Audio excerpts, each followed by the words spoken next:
At dahil nag-start na nga mga guys ang paghahanap sa susunod na Miss Universe Philippines 2024 or 2000 Miss Universe Philippines rather. Nakaka-excite yung mga pangyayari at ang daming mga moment na naganap for today's video guys dahil hindi ko naabutan yung top 5 Q&A moment because nakatulog ako, nakaidlip ako at nakaligtaan ko, di ko na napanood yung buong question and answer ng Miss Universe Top 5. And for today's video guys, samahan nyo ako at kilatisin natin yung mga sagot nila.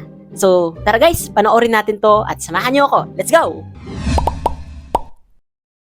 And here it is guys, panoorin na natin. So here are the top 5 natin guys, last Miss Universe. Okay, now Si Quezon Province, si Baguio, si Cainta, Bulacan, and Taguig.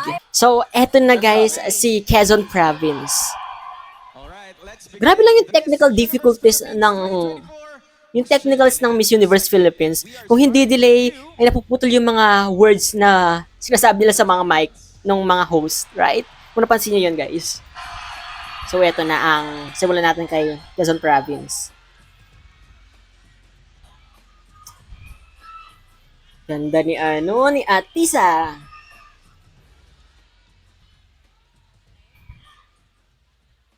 okay, this is a good one. Are you ready? Women learn from each other. What is the biggest lesson that you've learned from another woman and how did it improve your life? Oy, kabog. Ganda ng question. My grandmother put me through school, and the biggest lesson I have learned from her is to always be kind. She is someone who has a big heart and took care of me since I was a kid.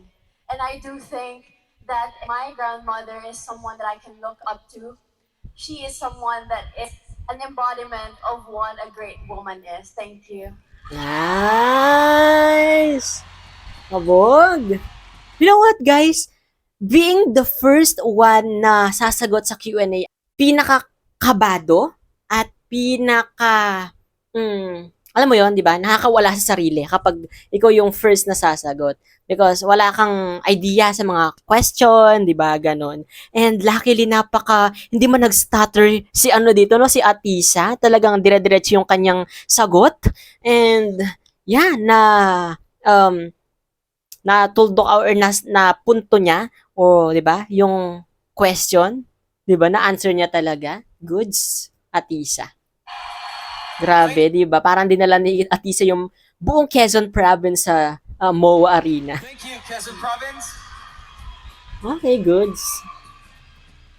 So, her mother daw. Next we have Baguio. Baguio.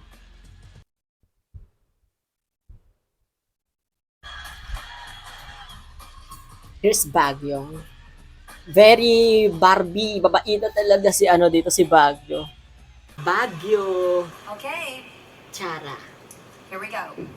What is your breakthrough or big achievement and how did it improve you as a person? Mm-hmm.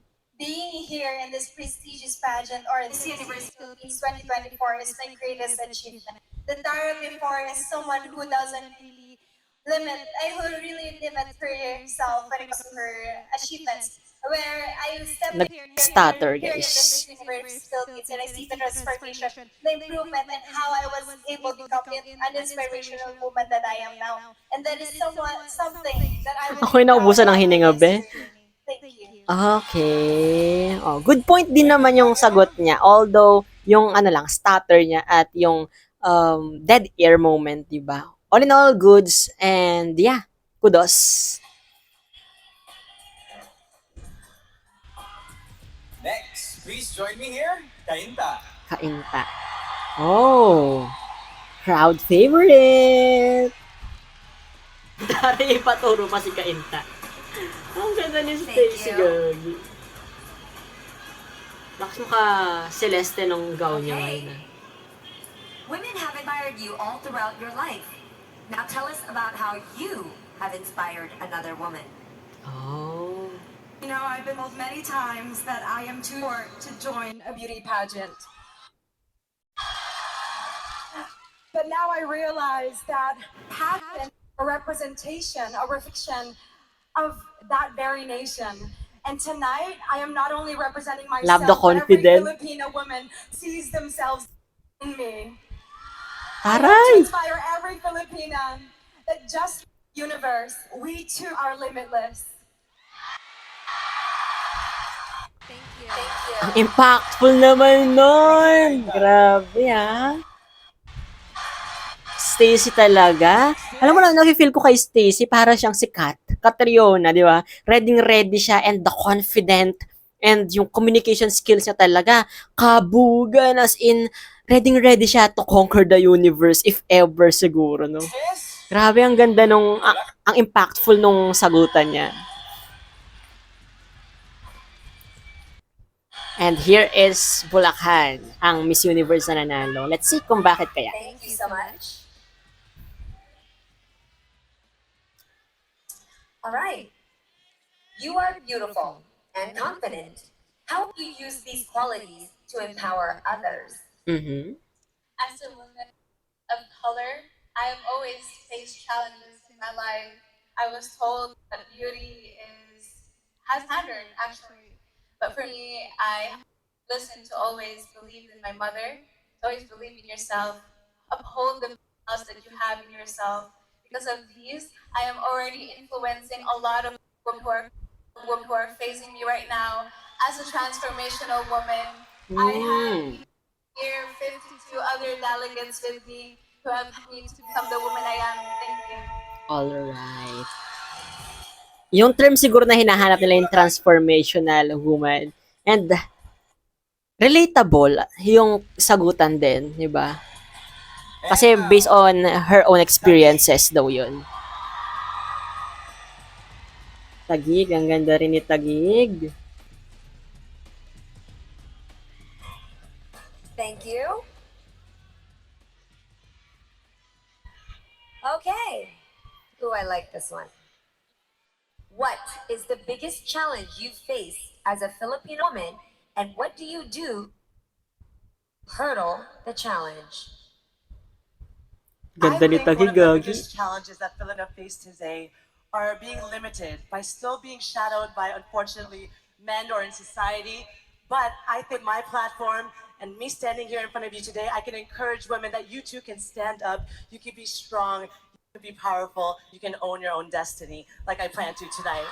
Wow! Love that! Thanks, Goods! Gig. Wow, Alden, those are some strong answers. Very strong answers lahat, 'di ba? At nakakatawa na ganto ka tatas yung mga communication skills nila para sagutin yung mga mahihirap for sure na mga tanungan or mga questions, because hindi kasi biro yung pagtapak sa stage eh. Maraming mga ano mo, kaba, expectations, pwede kang mabulol, pwede kang mag-stutter, and that's normal, guys. Pero they delivered, 'di ba? And grabe, gagaling nila. Uy, pero aminin nyo, nakakamangha yung mga Miss Universe Philippines ngayon, di ba? Although maraming mga technical difficulties at mga problemang hindi kaaya-aya na rin siguro mga sitwasyon or pangyayari during the Miss Universe Philippines Coronation Night. Pero the way they show kasi kung paano ba dapat na tumayo sa stage as a beauty queen and as a role model to empower women, di ba? Or other women, right? Iba eh, di ba? The way they speak, doon malalaman na deserve nilang lahat na tumuntong sa stage ng Miss Universe Philippines. And, ayun na nga, may nanalo na tayo, si Chelsea Manalo. I know na maraming disappointed because hindi nanalo yung mga manok nila or nabigyan ng ni-expect na crown.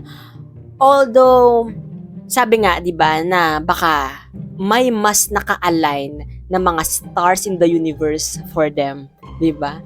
Kaya, let's see sa Miss Universe, di ba, sa Mexico. And hopefully na supportahan din natin yung mga kandidata natin na tutuntong sa mga international stage. And as I remembered last time na si MMD, one of the bash na kandidata because ang dami nagsasabi na hindi niya deserve and artista lang siya because kaya siya nanalo, ganon. Pero look, di ba, pinakita niya yung best niya at nakasampa siya sa top 10 ng Miss Universe. And maaga pa para mag-expect ng mangyayari sa Miss Universe and kung ano ang magiging performance nitong si Chelsea. But hopefully na mas mag-improve pa siya at may other, alam mo yun, di ba? Maraming mga improvement na mangyayari sa kanya, this training niya for the international stage. And yeah, yun. Let's hope for better and the best for the Philippines, right? And thank you so much everyone for watching my reaction videos with video in this top 5 question and answer sa Miss Universe Philippines. Kung kayo guys ang magja-judge siguro ng mananalo based on the answers, sino ang sa tingin yung Miss Universe first runner-up to fourth runner-up? Let me know sa my comment section guys. At sino ba ang bet nyo dito sa may Miss Universe Philippines? Let me know din guys sa my comment section. At kung may mga suggestions ka guys that you want me to do a reaction video, don't forget to comment it down din guys sa my comment section. At kung hindi ka pa rin nakasubscribe sa channel ko, don't forget guys to hit that subscribe button and that notification bell para lagi kang updated sa mga videos na i-upload ko pa. Once again guys, this has been CJ, your man of letters. Stay safe and stay motivated. Bye-bye everyone! Thank you for watching. Bye!